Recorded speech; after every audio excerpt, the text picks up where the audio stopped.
नमस्कार, मैं मुस्कान कनौजिया और आप देख रहे हैं एसीसी न्यूज़ टुडे। आज से करीब 146 साल पहले 878 का मद्रास प्रांत में भीषण अकाल पड़ा था।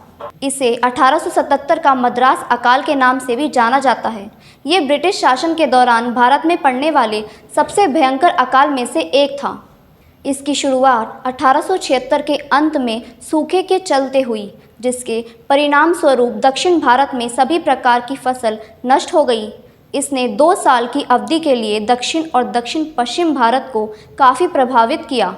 मद्रास अकाल ने करीब 6,70,000 वर्ग किलोमीटर क्षेत्र को प्रभावित किया।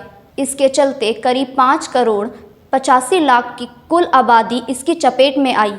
इस दौरान अकाल से मरने वालों की संख्या अनुमानित 55 लाख से 1 करोड़ के बीच थी।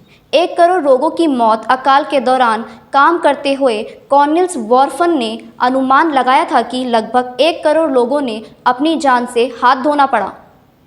ब्रिटिश शासन के 120 वर्षों में भारत में कुल 34 अकाल पड़े, जबकि उससे पहले के पूरे 2000 सालों में केवल 17 अकाल ही पड़े थे। इस स्थिति को स्पष्ट करने वाले कारकों में से एक ये था कि अंग्रेज़ों ने मुगलों की सार्वजनिक नियामक और विशेष प्रणाली का परित्याग कर दिया था।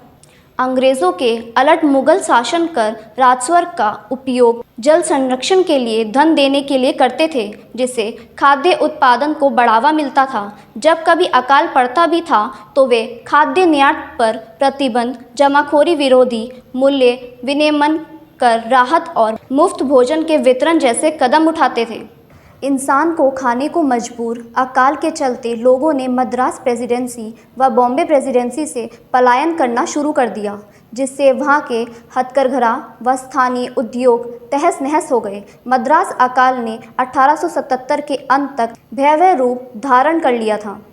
इस दौरान हर जगह लाशों के ढेर देखे जा सकते थे। महिलाओं व बच्चों को वक्रीय की वस्तु बना दिया गया।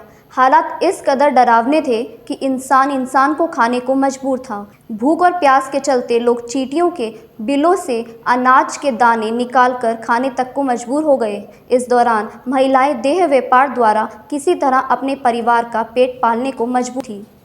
ब्रिटिश सरकार में लेफ्टिनेंट कर्नल रोनाल्ड अर्बन ने लिखा, अकाल के दौरान सड़कों कंकाल पुराने कुओं में धकेल दिए गए, क्योंकि इतने बड़े पैमाने पर असंख्य मौतें हुई कि मृतकों की दुखी संबंधी परंपरा के अनुसार अंतिम संस्कार करने में असमर्थ रहे।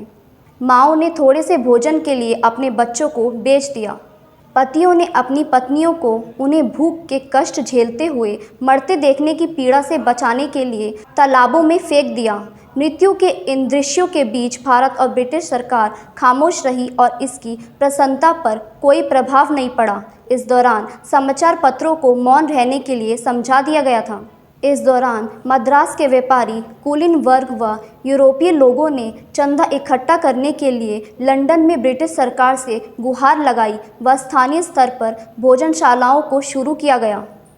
हालांकि कुछ यूरोपीय लोगों ने दान भी दिए और जब लंदन सरकार ने भारत में ब्रिटिश सरकार के सर्वस्वरूप लिटन को इस मामले में फटकार लगाई तो लिटन ने बेमन से ही सही 10,000 पाउंड का दान दिया और दान परंपरा को निरर्थक घोषित किया।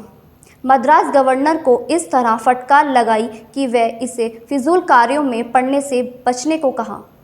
लेकिन इसी फिजूल खर्ची का उदाहरण 1877 में भव्य दिल्ली दरबार लगाकर किया गया। अंग्रेज़ों की खराब नीतियों का शिकार हेतु भारत में अंग्रेज़ों के आगमन से पहले अकाल कोई नियमित आपदा नहीं थी और जब कोई हुई भी तो तत्कालीन राजाओं ने दान, निर्माण कार्यों व समय रहते अनाज उपलब्ध करवाया। इसका प्रभाव कम रखने का अवसरक प्रयास किया।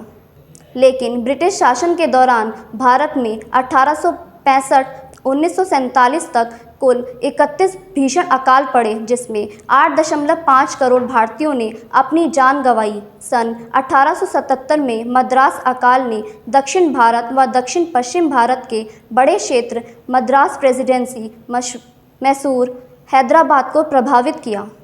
इस दौरान लगभग 50 लाख से 1 करोड़ लोगों को जान गंवानी पड़ी। ये अकाल भी पूर्ववर्ती अकाल की भांति सूखा, फसल खराबी व ब्रिटिश नियत नीतियों, नकदी फसलीकरण का परिणाम था।